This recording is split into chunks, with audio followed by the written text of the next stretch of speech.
بسم اللہ الرحمن الرحیم لئن شکرتم لأزیدنکم ولئن کفرتم ان عذابی لشدید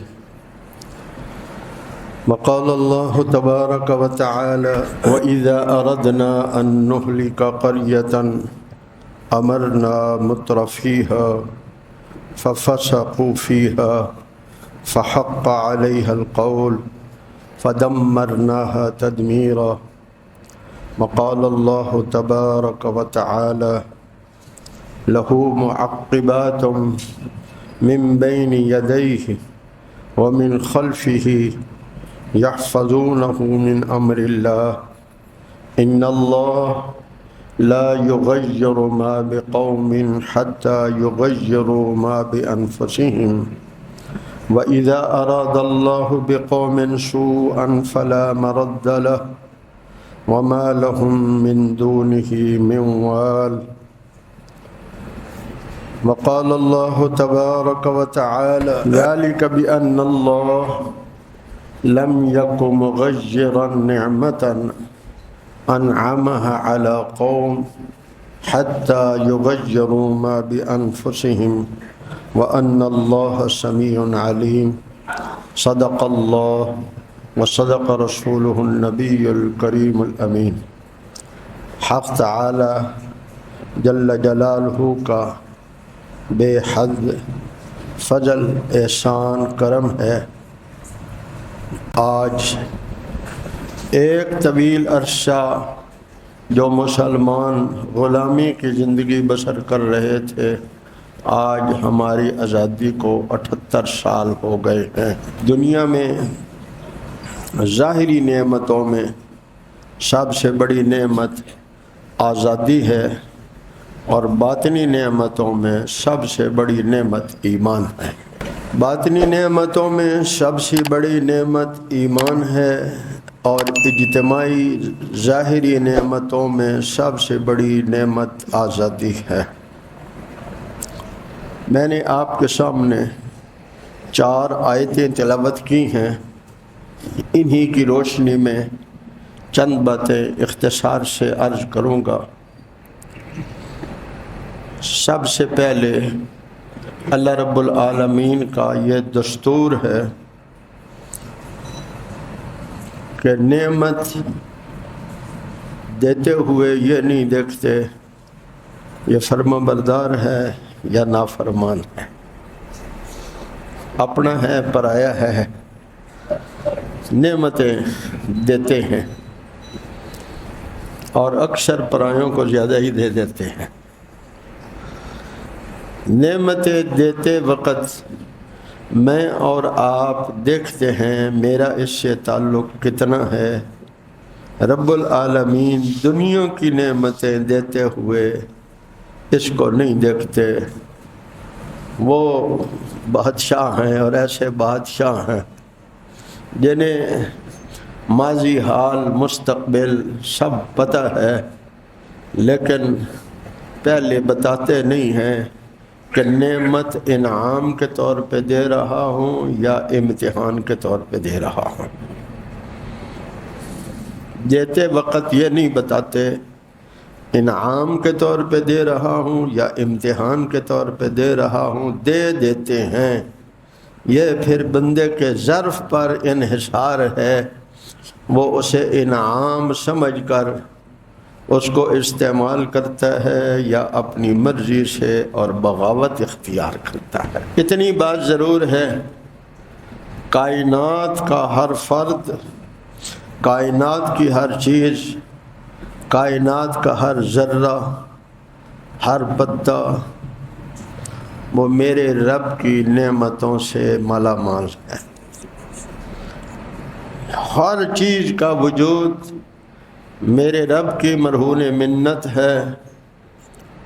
اگر وہ وجود نہ بخشتے تو وجود ہی نہ ہوتا، پھر اور چیز کیا ہوتی۔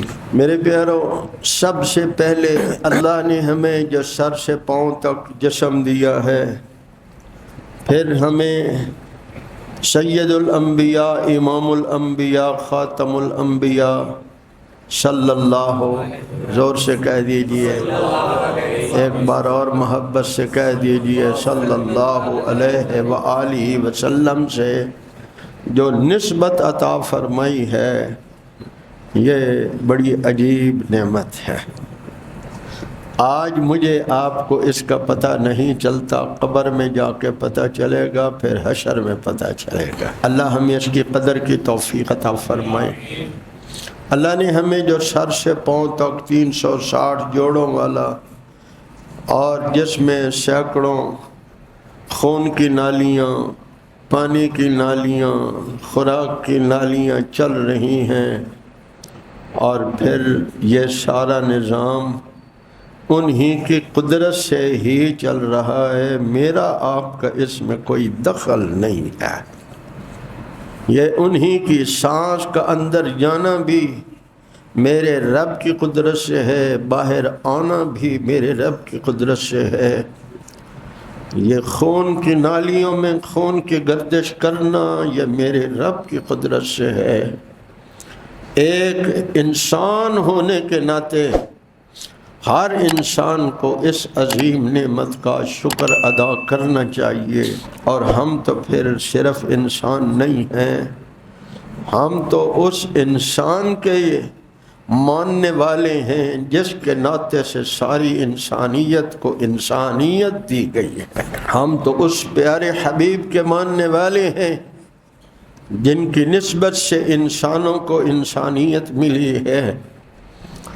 ہمیں تو اور زیادہ شکر گزار ہونا چاہیے۔ پھر شکر ہے کیا؟ نعمت کے ملنے پر حکم ہے شکر کریں، اور نتیجہ کیا ہوگا؟ لَأَزِيدَنَّكُمْ، میری نعمت پر شکر کرو گے تو ہم اضافہ کر دیں گے۔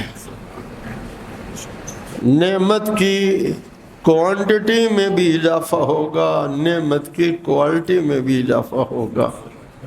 جس نے نماز پڑھ کے شکر ادا کیا، میرے اللہ اگلی نماز کبھی کی بھی توفیق دیں گے، اور اگلی نماز اس سے اچھی پڑھنے کی بھی توفیق دیں گے۔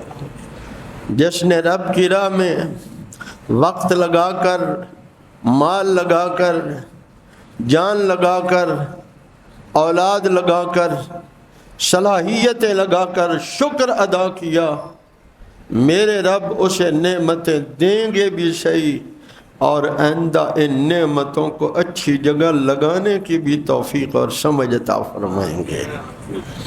تو پہلی بات یہ فرمائی۔ اب شکر ہے کیا؟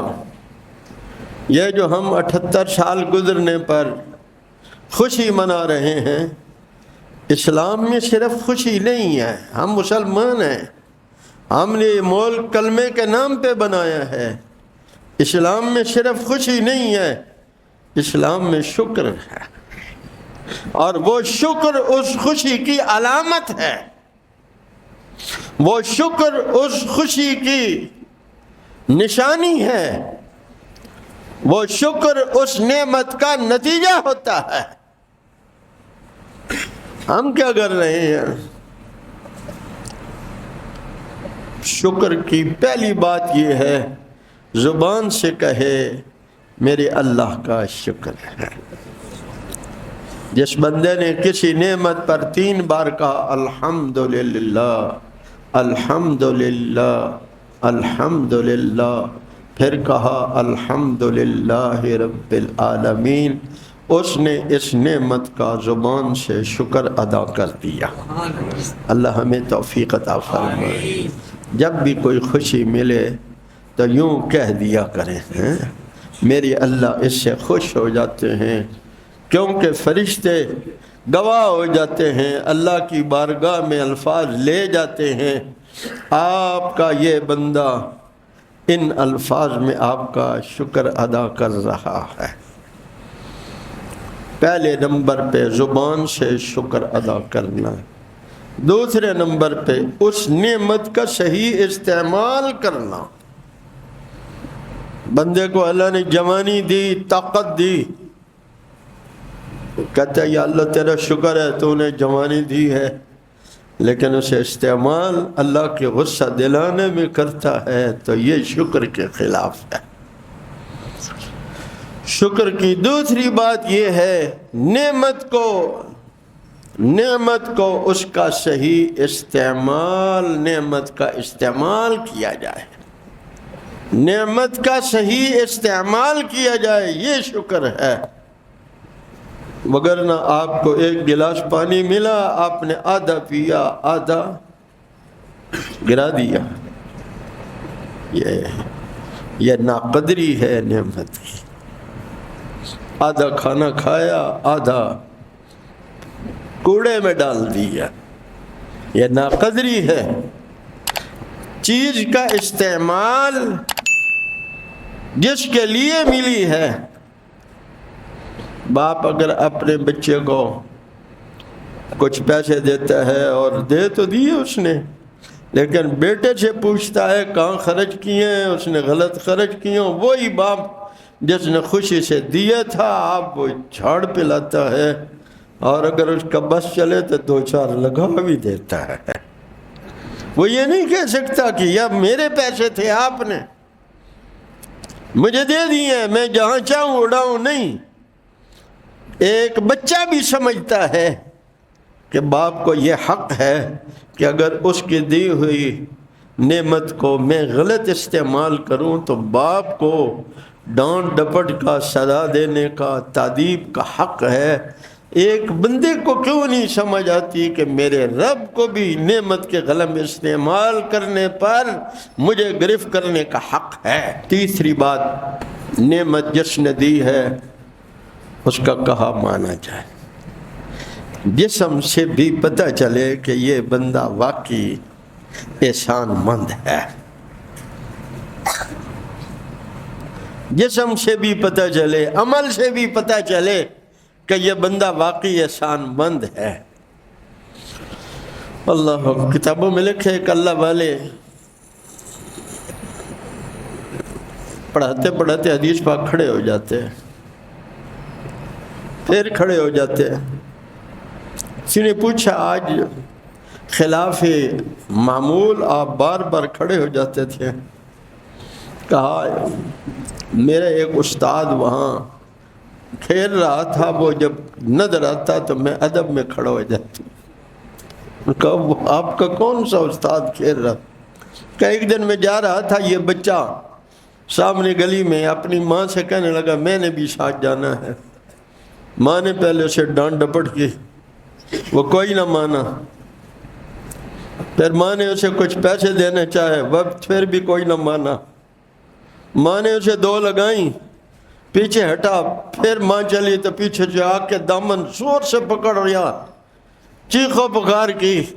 ماں کی آنکھوں سے آنسو آ گئے۔ اس نے کہا اچھا تو نہیں ٹلتا، جو کہتا ہے مان جاتی ہوں۔ اس دن مجھے سمجھ آئی رب کو منوانا کیسے ہوتا ہے۔ اس نے مجھے سکھایا ہے کہ اپنے کریم رب کو منانا ہو تو ایسے مناؤ جو میں اپنی اماں کو منا رہا ہوں۔ وہ چاہتی نہیں ہے، پھر بھی میں نے منا لیا کہ میں نے اپنی چاہت کے لیے اس کو راضی کر لیا ہے۔ تو میرے پیارو، جسم بتاتا ہے کہ اس کے دل میں اپنے مالک کا احسان ہے کہ نہیں، یہ دل سے احسان مند ہے کہ نہیں۔ حضرت موسیٰ علیہ السلام، چوتھی بات، دل سے اللہ کا احسان مند ہو۔ موسیٰ علیہ السلام نے اپنے مالک خالق سے پوچھا کریم اللہ آپ فرماتے ہو میری نعمتوں کو گن بھی کوئی نہیں سکتا، پھر کہتے ہو میری نعمتوں پر شکر ادا کرو، تو یہ تو تکلیف مالا یطاق ہے، یہ تو وہ آپ نے حکم کر دیا جس کو کیا بھی نہیں جا سکتا۔ ایک طرف کہتے ہیں گنی نہیں جا سکتی نعمتیں، دوسری طرف کہتے ہیں میری ہر نعمت پر شکر ادا کرو۔ میری کلیم بندے دل سے میرے احسان مند ہو جائیں، یہی اس کا شکر ہے۔ بندے دل سے میرے احسان مند ہو جائیں، یہی میرا شکر ہے۔ اللہ ہمیں دل سے احسان مند ہونے کی توفیق عطا فرمائے۔ 14 اگست کو چاہیے تو یہ تھا، مسجدیں بھری ہوئی ہوتی، خانقاہیں بھری ہوئی ہوتی، درود شریف کی مجلسیں ہوتی، تلاوت قرآن مجید ہوتا، اللہ کے شکر اور فرما برداری کا تجدید عہد ہوتا، مصطفیٰ کریم صلی اللہ علیہ وسلم کے نظام کو لانے کے لیے تجدید عہد ہوتا، وہ تو ہم سب بھول گئے، سب بھول گئے اور ہمیں بھلایا گیا، اس راستے پر لگایا گیا کہ اصل جو شکر کا راستہ ہے اس سے یہ بھول جائیں۔ اللہ ہمیں اصل شکر کے راستے پر واپس آنے کی توفیق عطا فرمائے۔ ہم نے بھی نیت کی ہے آئندہ انشاءاللہ العزیز 14 اگست کو اپنے گھروں میں، میرے گھر والوں نے مجھے رات 1 بجے میں بستر پہ لیٹ گیا تو کہا آج کا کچھ وظیفہ جو کرتے تھے وہ رہ گیا۔ میں اٹھ کے بیٹھ گیا، میں نے کہا نعمت والے دن بھی وظیفہ رہ جائے تو آدھا گھنٹہ، سب بچے بھی آ گئے کرتے رہے۔ میں نے کہا اب یہ پورا تو ہم سے نہیں ہو سکتا، چلو آج وہ ناشکروں میں نہ تو شمار ہو جائے کہ آج آزادی کا اور خوشی کا دن تھا، تو عمل میں بھی کمی ہو گئی۔ میرے پیاروں، نیت کرو ہم آئندہ اپنے گھروں میں بھی انشاءاللہ 14 اگست کو اس طریقے سے منائیں گے۔ انشاءاللہ تو کہہ دو بھائی، اپنے گھروں میں بھی منائیں گے، ہم مسجد میں بھی منائیں گے انشاءاللہ العزیز۔ میرے پیاروں، دوسری بات، پہلی بات میں نے کہی تھی، رب العالمین کا کیا وعدہ ہے؟ لَإِن شَكَرْتُمْ لَأَزِيدَنَّكُمْ۔ دوسری بات رب العالمین فرماتے ہیں ان اللہ لا یغیر ما بقوم حتی یغیروا ما بانفسهم، اور ایک جگہ فرما ان اللہ ذالک بان اللہ لم یک مغیرا نعمتا انعمها علی قوم حتی یغیروا ما بانفسهم۔ توجہ کریں گے، اللہ فرماتے ہیں میں ایسا نہیں ہوں نعمت دوں اور پھر لے لوں۔ بندے تو دیں اور باغے سے ناشکرہ ٹکر جائے تو کیا کہتے ہیں؟ واپس کرو۔ کیا کہتے ہیں؟ واپس کرو۔ اللہ فرماتے میں ایسا نہیں ہوں، میں ایسا نہیں ہوں کہ آپ نعمت دوں اور واپس لے لوں۔ میں ایسا نہیں ہوں، نعمت دے کے واپس لینے والا نہیں ہوں۔ میں تو چاہتا ہوں دوں اور بندہ شکر کرے، میں اور بڑھا دوں، کیونکہ میرے پیاروں، میرے رب کے خزانے اتنے بڑے ہیں، ساری کائنات کی ساری مخلوق، چینٹی اور اس سے بھی چھوٹی کوئی مخلوق سے لے کر جبرائیل امین تک ہر ایک اپنی چاہت کا مانگ لے اور میرا رب سب کو ان کی چاہت کے مطابق دے دے تو ان کے خزانوں میں ذرا بھی فرق نہیں آئے گا۔ ان کے خزانے اتنے بڑے ہیں جس پر آج ہماری نظر نہیں ہے۔ میری نظر میری نوکری پر ہے، میری نظر میری فیکٹری پر ہے، میری نظر میرے فن پر ہے، میری نظر میری محنت پر ہے، میری نظر میرے دوستوں پر ہے، میرے تعلقات پر ہے، جبکہ مومن کی نظر اس کے رب کے غیبی خزانوں پر ہونی چاہیے تھی۔ اللہ ہمیں ان خزانوں کا یقین نصیب فرما دے۔ اللہ رب العالمین فرما رہے ہیں میں ایسا نہیں ہوں نعمت دوں اور پھر لے لوں۔ بندے کہتے ہیں رب نے لے لیا، میں نے کب لیا؟ جب بندے ہی بدل گئے، جب بندے ہی بدل گئے تو نعمت کو لے لیا۔ جب بندہ ہی بدل گیا، ذالک بان اللہ لم یک مغیرا نعمتا انعمها علی قوم حتی یغیروا ما بانفسهم، لوگ بدلے تو ہمارے فیصلے بدل گئے۔ اور وان اللہ لیس بظلام للعبید، تیرا رب بندوں پر ظلم کرنے والا نہیں ہے، وہ تو رحیم ہے، وہ تو کریم ہے، وہ تو ارحم الراحمین ہے۔ پھر یوں بھی نہیں ہے کہ بندہ غلطی کرے اور ساتھ ہی پکڑ لیں، بڑی مہلت دیتے ہیں، بڑی مہلت دیتے ہیں۔ حضرت عمر کا زمانہ ہے رضی اللہ تعالیٰ عنہ، ایک بندے کے ہاتھ کٹنے کا فیصلہ ہو گیا، یہاں جنہوں نے فیصلے کرنے تھے وہ سارے خود وہی ہو گئے۔ اللہ ہمارے حال میں رحم فرمائے۔ فیصلہ کیا حضرت عمر نے اس کا ہاتھ کاٹ دیا، وہ بڑا رویا چیخا، حضرت پہلی بار غلطی ہوئی ہے معاف کر دیں، میں آئندہ نہیں کروں گا۔ اب بالکل جب تیار ہو گیا تو حضرت عمر نے اشارہ کیا رک جاؤ، اسے کہا دیکھ میرا رب ظالم نہیں ہے، 70 بار توبہ کرنے پر بھی معاف کرتا ہے، کم از کم تو نے 70 بار چوری کی ہے تب میرے رب نے تجھے آج اس ابتلا میں ڈالا ہے، فیصلہ نہیں بدلنا، سچ بتا۔ پھر عمر تو عمر ہی تھے، اس نے کہا عمر تم ٹھیک کہہ رہے ہو، میں نے بھی کوئی اتنی بار تو چوری کی ہے میرے پیارو، بس 70 بار کوئی توبہ کرے پھر توڑے، پھر توبہ کرے پھر توڑے، وہ توڑتا جاتا ہے۔ دنیا والے کہتے ہیں یہ تو توبہ توڑنے کا عادی ہو گیا ہے، میرے رب کہتے ہیں یہ توبہ کرنے کا عادی ہو گیا ہے۔ بندے کہتے ہیں اس کی توبہ کا کوئی اعتبار نہیں ہے، اس کو توبہ توڑنے کی عادت پڑ گئی ہے، اس کو تو چوری کی عادت پڑ گئی ہے، اس کو تو فلاں گناہ کی عادت پڑ گئی ہے۔ اور میرے رب کیا کہتے ہیں جب 70 بار توبہ کر لیتا ہے فرشتوں، اس کو توبہ کی عادت پڑ گئی ہے، اس کو توبہ کی عادت پڑ گئی ہے۔ اللہ ہمیں بھی سچی توبہ کی توفیق عطا فرمائے۔ روز شام کو 2-4 منٹ بیٹھ کے اپنے دن کی کمیاں، دن کی خطائیں یاد کر کے اپنے رب سے ایک بار سچی توبہ کر کے سویا کرو۔ کریں گے سچی توبہ؟ کسی کا حق مارا ہے اس کو ادا کرنے کا ارادہ کرو، کسی کا دل دکھایا ہے اس سے معافی لینے کا ارادہ کرو، جو اللہ کے حقوق توڑے اللہ سے کہیں معاف کر دیں، آئندہ میں اس کو پورا کرنے کی کوشش کروں گا۔ یوں دیکھو روز توبہ کی عادت بناؤ، پھر میری رب کی رحمتوں کا کیسے نزول ہوتا ہے، کیسے نفس و شیطان کے مقابلے میں میرے رب پھر مدد کیسے کرتے ہیں۔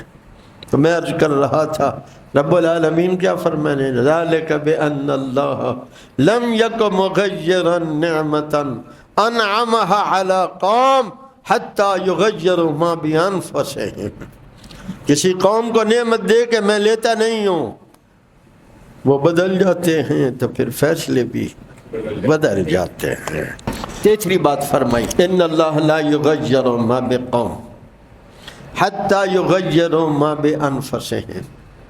کوئی قوم بلندی چاہتی ہے، عزت چاہتی ہے، فتح چاہتی ہے، عروج چاہتی ہے، پہلے وہ چاہ کر اس کے مطابق عمل کرتی ہے، پھر میری اس کے لیے مدد آتی ہے۔ علامہ اقبال رحمہ اللہ نے اسی پر کہا تھا، مجھے شعر اصل میں یاد رہتے نہیں ہیں، یہ میری کمزوری ہے، قرآن یاد رہتا ہے۔ خدا نے آج تک اس قوم کی حالت نہیں بدلی، نہ ہو جس کو خود اپنی حالت کے بدلنے کا خیال۔ جب تک قوم کو اپنی حالت بدلنے کا خیال نہیں ہے تو رب کیسے بدل دیں گے؟ رب قرآن میں سمجھا رہے ہیں پہلے تم ارادہ کرو، پھر تم محنت کرو،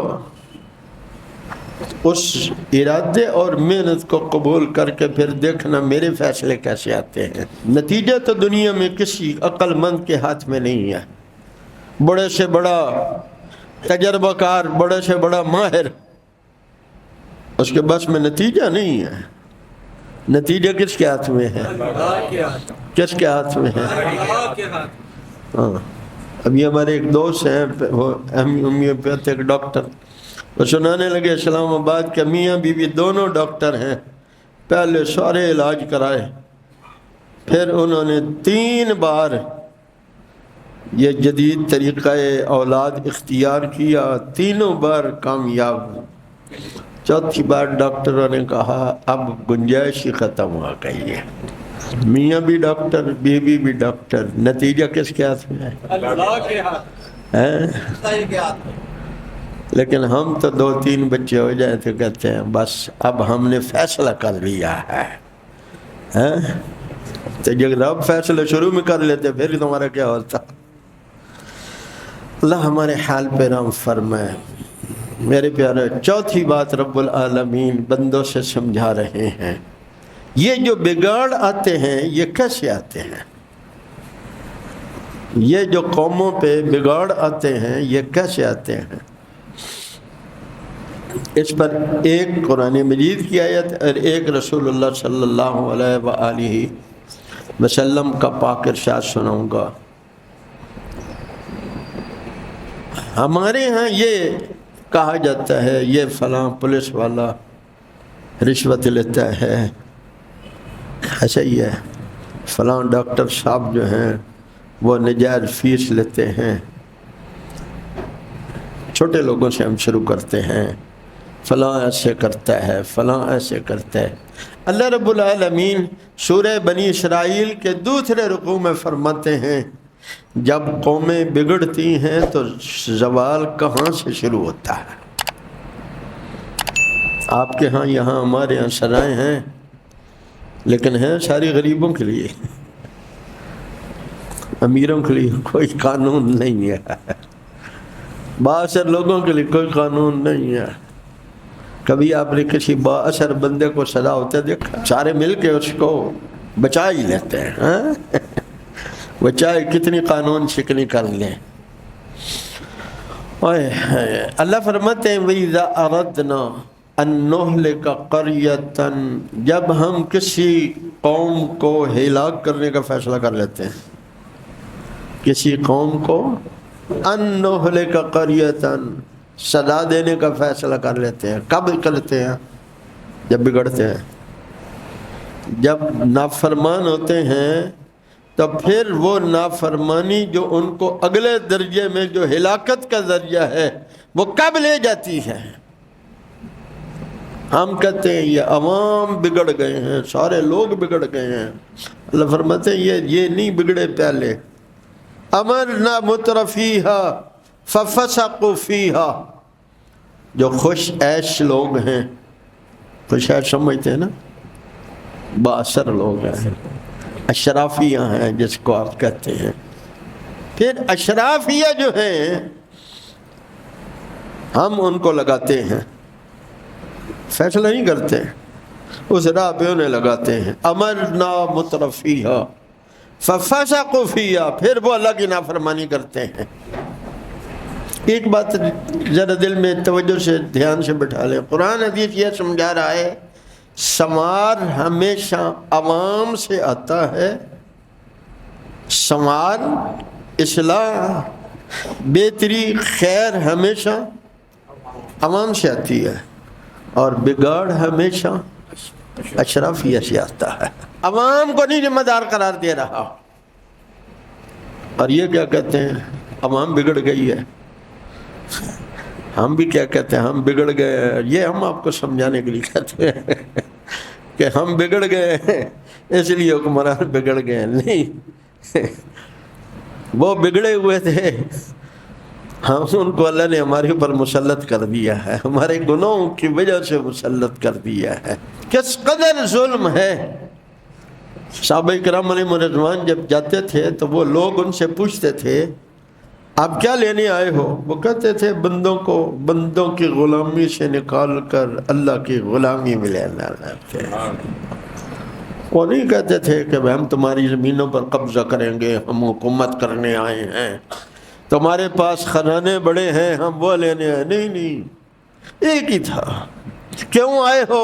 لنخرج الناس من عبادت الناس الی عبادت رب الناس، ہم بندوں کو بندوں کی غلامی سے نکال کر رب العالمین کی غلامی ملانا چاہتے ہیں۔ اسی لیے حضرت ابوبکر صدیق رضی اللہ عنہ نے لکھ کے دیا جب وہ لوگ مسلمان ہو جائیں تو ان کی زمینیں، ان کا سب کچھ ان کا ہے، تمہارا وہاں کیا ہے؟ تمہارا وہاں کیا ہے؟ توجہ کریں گے، تمہارا وہاں کیا ہے؟ تمہارا کچھ بھی نہیں ہے، تمہارا کلمہ اور اسلام کا نظام ہے، زمینیں ان کی ہیں، سب کچھ ان کا ہے۔ کیا ہمارے دنیا میں کوئی ایک ملک ایسا ہے مسلمانوں کا؟ بھائی ہماری تو لڑائیاں ہی وسائل پر ہو رہی ہیں۔ ہماری تو لڑائیاں ہی وسائل پر ہو رہی ہیں، معدنیات پر ہو رہی ہیں، پانی کی لڑائی ہے، وسائل کی لڑائی ہے، صحابہ کی لڑائی، حضور کے تربیت یافتہ کی لڑائی کس کی تھی؟ ایمان و عمل کی بات. لنخرج الناس من عبادت الناس الى عبادت رب الناس. ہم بندوں کو بندوں کی غلامی سے نکال کر، کس کی غلامی میں؟ زور سے، زور سے، بندوں کی غلامی سے نکال کر رب الناس کی غلامی میں لانا چاہتے ہیں، اور کوئی مقصد نہیں ہے، اور کوئی مقصد نہیں ہے. آج ہم بندوں کی غلامی میں جکڑے ہوئے ہیں کہ نہیں؟ ریڑھی لگانے والا ہر چیز میں ٹیکس دے رہا ہے، اور محلات میں بیٹھنے والے کو ہر چیز فری ہے. پھر انہوں نے پوچھا اگر یہاں تمہیں غلبہ ہو جاتا ہے تو کیا کریں گے؟ انہوں نے کہا ہمارے نبی صلی اللہ علیہ وسلم نے ہمیں بتایا اسلام کے خلاف پروپیگنڈا کرنے والے سنو. اور ہم غریب لوگ بھی عجیب ہیں، جو یہ عیش و عشرت والے کہتے ہیں نا، تو اسے کہتے ہیں یہ مولوی جو ہے نا، اس کی نظر اقتدار پر ہے، تو سمجھتا نہیں ہے. تیری کمال نظر جو ہماری ادھر ہے تو تیری بھی تو وہی ہے. مولویوں نے جب اقتدار افغانستان میں لیا ہے تو وہاں کس کا نظام چل رہا ہے؟ اللہ کا نظام چل ہے، اللہ کا رسول کا نظام چل رہا ہے. تو انہوں نے پوچھا، صحابہ سے پوچھے بھئی تم یہاں پھر تمہیں کوئی فائدہ گیا ہے؟ یہاں آنے کا پھر کیا فائدہ ہوا؟ کیا کرو گے ہمارے ساتھ؟ ان کا کچھ نہیں کریں گے، تمہارے امیروں سے پیسے لیں گے اور تمہارے غریبوں میں بانٹ دیں گے. حضرت عمر کے دور میں یمن کے ایک گورنر نے حضرت عمر کے پاس مال بھیجا. آپ کیا سمجھتے ہیں نا کہ بھئی اگر اسلام آئے گا تو بڑی غربت آ جائے گی؟ اللہ کی قسم ایسی امارت، ایسی دولت آئے گی آپ سوچ بھی نہیں سکتے، آپ کی نسلیں بھی نہیں سوچ سکتی. 5 سال ہوئے افغانستان کو آزاد ہوئے ہم 78 سال میں سوئی بھی نہیں بنا سکے. انہوں نے اپنی بس بھی بنا لی ہے، کار بھی بنا لی ہے، ایٹم بھی بنا رہے ہیں، اور کسی کے مقروض بھی. ہم ہر روز تلوے چاٹتے ہیں، کبھی یہودیوں کے، کبھی ہندوؤں کے، کبھی عیسائیوں کے تلوے چاٹتے ہیں قرضہ لینے کے لیے، پھر ان کی شرائط پر ہم قرضہ لیتے ہیں. یہ 50 مسجدیں اسلام آباد کی یوں نہیں فیصلہ ہوا، اور امریکہ نے لکھ کے دیا ہے کہ یہ اسلام آباد کو تو مسجدوں سے پاک کرو. ہائے ہائے، یہ تو پاکستان ہے، یہ پاک ہے، یہاں سے تو کفر کو نکال کے پاک کرنا ہے. کہو انشاءاللہ. مسجدوں سے تو یہ پاک ہو رہا ہے، اور دعا کرو اتنی مسجدیں اللہ کرے اور بن جائے اسلام آباد میں. تو صحابہ نے کیا کہا؟ ہمارے حبیب صلی اللہ علیہ وسلم نے یہ سکھایا ہے تمہارے امیروں سے دولت لے کر کس کو دے؟ ہمارے یہاں کیا ہو رہا ہے؟ لیکن ایک میں لکھ کے دیتا ہوں، میرے بھی بال سفید ہو گئے، ووٹ تجھے پھر بھی ہے نا نہیں دینے نے. کیا خیال ہے؟ ارادہ ہے نا پکا آپ کا؟ پتہ کیا ہے، آپ کو ایک چیز سکھائی گئی ہے، یہ جو دینی بندہ کھڑا ہوا ہے اس نے کامیاب تو ہونا نہیں ہے، لہٰذا اس کو ووٹ دے کر ضائع کیوں کریں. اور میں بڑی چھوٹی عمر میں اپنے استاد جی رحمہ اللہ، چونکہ وہ سیاست میں تھے، میں ان کا سیکرٹری تھا 15 سال کی عمر سے، یعنی میری سروس میں بھی 45 سال تو اوپر ہو گئے نے. ہم نے ہمیشہ کہا یہ بڑا ظالم ہے، یہ چھوٹا ہے، ہم چھوٹے کو پروان چڑھائیں تاکہ یہ بڑا ظالم بن جائے. یہ چھوٹا بدماش ہے، وہ بڑا بدماش ہے، بڑے بدماش کے مقابلے کے لیے چھوٹے کو بڑا بناتے ہیں، اور جب وہ بڑا بن جاتا ہے تو پھر اگلے 15 سال اس کے مقابلے میں ایک نیا چھوٹا بدماش کھڑا کرتے ہیں. غلط کہہ رہا ہوں؟ صحیح کہ یہ ہماری پریکٹس ہے. کوئی مولوی کھڑا ہو جائے الیکشن میں تو پھر تو ماشاءاللہ سارے سچ سے مولوی ہے. اور رسول اللہ صلی اللہ علیہ وسلم نے مدینے میں جاتے ہی میثاق مدینہ کیا کیا تھا؟ وہ سیاست نہیں تھی، وہی تو سیاست تھی جو آپ نے میثاق مدینہ کیا ہے. مدینے میں یہودی بھی رہتے ہیں، عیسائی بھی رہتے ہیں، مشرک بھی رہتے ہیں. سربراہ مملکت کون تھے؟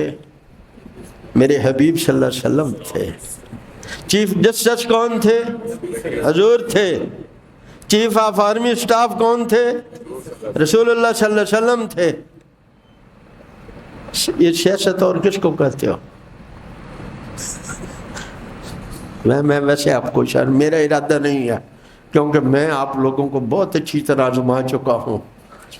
جو چندہ مسجد میں دیتا ہے تو احسان مولوی پر جتاتا ہے، تو خدا نہ خواستہ کبھی تم سے ووٹ لے لیا تو پھر اللہ ہی خیر کرے.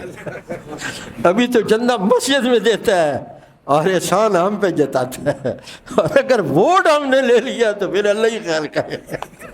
اس لیے میرا بالکل ارادہ نہیں ہے. آپ دینا بھی چاہیں تو پھر بھی میں نہیں لینا چاہتا، کیونکہ اللہ نے مجھے اس کے بغیر جو رسول اللہ صلی اللہ علیہ وسلم کی اس ممبر کی نسبت سے اللہ نے مجھے عزت دی ہے، مجھے یہی کافی ہے. اور الحمدللہ میں مسجد میں قرآن میرے ہاتھ میں ہے. ہم اس نسبت سے کسی صدر وزیر اعظم کو اپنے سے خوش قسمت نہیں سمجھتے. کیوں؟ وہ ایک وقت میں ختم ہو جائے گا، لیکن یہ رسول اللہ کی نیابت اگر اللہ نے اسی پر موت دی تو انشاءاللہ پھر مزے ہی مزے ہیں. پھر اس مزے ہی مزے ہیں، موجے ہی موجے ہیں. آخری جملہ حضرت مفتی محمد حسن جو بانی جامع اشرفیہ، یہ ہمارے پاس جو مفتی محمد حسن ہے یہ چھوٹے مفتی محمد حسن ہے، وہ بڑے مفتی محمد حسن تھے. آپ سوچو جب چھوٹا مفتی محمد حسن یہ ہے تو بڑا کتنا بڑا ہوگا. بڑا مفتی محمد حسن کتنا بڑا ہوگا. آئے ہے فرمایا کرتے تھے یہ جو ایمان ہے نا، اس کو یوں فرماتے تھے، بچہ بچہ بچہ بچہ کے ایک بار اللہ کے پاس لے جاؤ پھر موجے ہی موجے ہیں، پھر موجے ہی موجے ہیں. حال ہی میں پچھلے جمعہ اس لیے نہیں پڑھایا، میں تھر کے کنڈی کے اندرون سندھ کے سفر پر تھا. میرے پیاروں دل دکھی ہو جاتا ہے. کوئی پیسے کے لیے، کوئی ویزے کے لیے، کوئی نوکری کے لیے رسول اللہ کا دامن چھوڑ رہا ہے، اور ہم بھی ایسے بے حس ہیں کہ اسے یہ نہیں کہنے کے لیے نوکری تو چلو میرے بس میں نہیں ہے، تیرے گھر کا چولہا نہیں بند ہونے دیں گے، حضور کا دامن نہ چھوڑو. کیا تم نے کبھی سوچا ہے جس نے حضور کا دامن چھوڑ دیا ہے، یہ اور اس کی نسلیں جب مریں گی تو کہاں جائیں گی؟ حضور کا یہ غم نہیں تھا جو میرا آپ کا غم ہے. رسول اللہ کا یہ غم تھا کہ میرے ایک ایک امتی جہنم سے بچ جائے، جنت میں جانے والا بن جائے. آج سارے غم ہم کھا رہے ہیں، نہیں غم تو رسول اللہ والا غم نہیں ہے. اللہ ہمیں اس میں سے کچھ حصہ رسول فرما دے. میں سنایا کرتا ہوں، ایک قادیانیہ سے چناب نگر میں بندہ مسلمان ہوا. وہ 4 بہن بھائی تھے، ماں باپ فوت ہوئے. ہم نے ان کی ضرورت معلوم کر کے کچھ ان کا گھر کا نظام چلا دیا. قادیانیوں نے کہا ہم تمہاری سب کی شادیاں بھی کرتے ہیں، گھر بھی بنا کے دیتے ہیں، جو ضرورتیں ہیں پوری کرتے ہیں. انہوں نے ایک جملہ کہا، ہمارے مسلمان بھائی ہمارے ساتھ جو کر رہے ہیں وہ ہمارے لیے کافی ہے، ہمیں تم سے گھر نہیں چاہیے. تم کہتے لوگ لالچ سے مسلمان ہو رہے ہیں، نہیں.